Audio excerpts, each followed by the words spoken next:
As we count down to the big debate, joining me now here at Washington University in St. Louis is Martha McCallum, the co-host of America's Newsroom, who moderated some of the presidential primary debates. And Martha, this Donald Trump videotape story has exploded like a neutron bomb. Some Republicans calling him to drop out. I don't see that happening.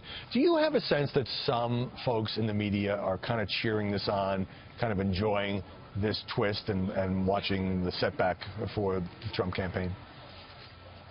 Yeah, I mean, absolutely.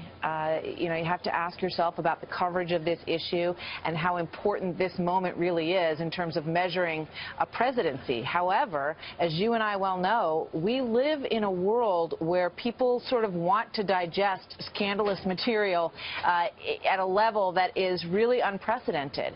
And the desire to dig deeper into policy is not always there. But Donald Trump is such a unique candidate. You know, he's obviously a businessman who came up through the ranks and built a real estate empire, but he's also a reality TV show star. So from the very beginning, this has been digested by the media and I think by the public at a level and in a way that is just not like anything we've seen in terms of typical political editorial digestion. So it is a completely unique situation, and this, unfortunately for him, it feeds right into the worst nightmare of the way he treats women and talks about women, and women have been the problem for him electorally since day one. So the group that he should have been building traction with and building reputation with over the past 4 or 5 months in particular, and he made some ground there, he is sliding down that hill quickly, and it's going to be very difficult for him to repair tonight, but that's the job that's set before him, Howie.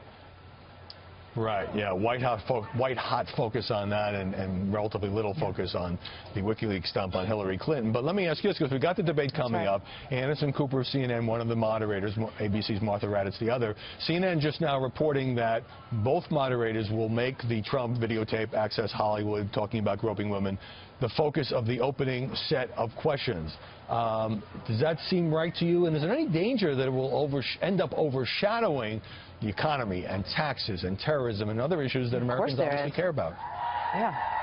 Of course there's a danger of that. And it's going to be up to Donald Trump to, you know, sort of answer that question in the way that he has designed and decided to answer that question, and to then move on to the issues that got him through an incredibly roller coaster, tumultuous primary where he vanquished 16 other candidates out there. So he's got to figure out how he's going to deal with this question. And in a way, Howie, it's probably better for him if it does come right off the top.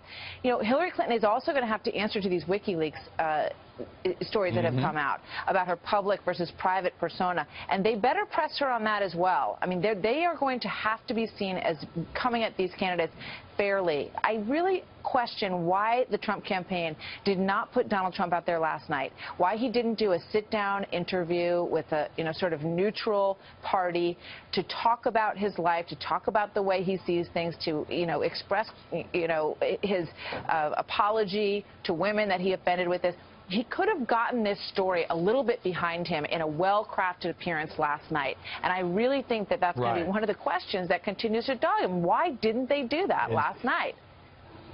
Instead, it all comes down to tonight, and I predict that the viewership will be at least as high, if not higher, than the first debate. Let's take a brief look back at the VP debate, Tim Kaine and Mike Pence, because CBS's Elaine Quijano, a little less experienced at this, was the moderator. Here's some of what happened with her in the moderator chair.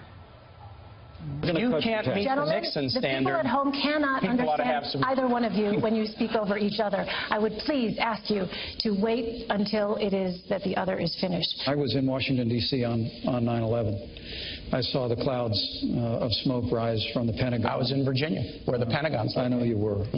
We all lived through that day as a nation. It was because the FBI did an investigation. Gentlemen. And they concluded that there was no reasonable prosecutor who would take it further. Senator Kaine, Governor Pence, please.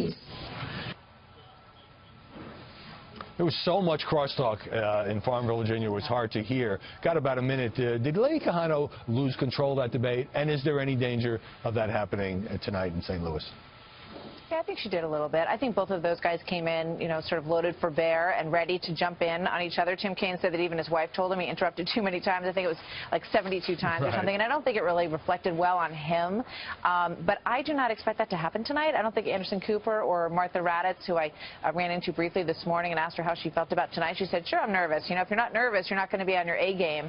And I don't think either one of them would put up with the kind of thing that we saw at the VP debate. I'm with you on that. And, of course, everybody a little nervous before such a big event. Excuse me.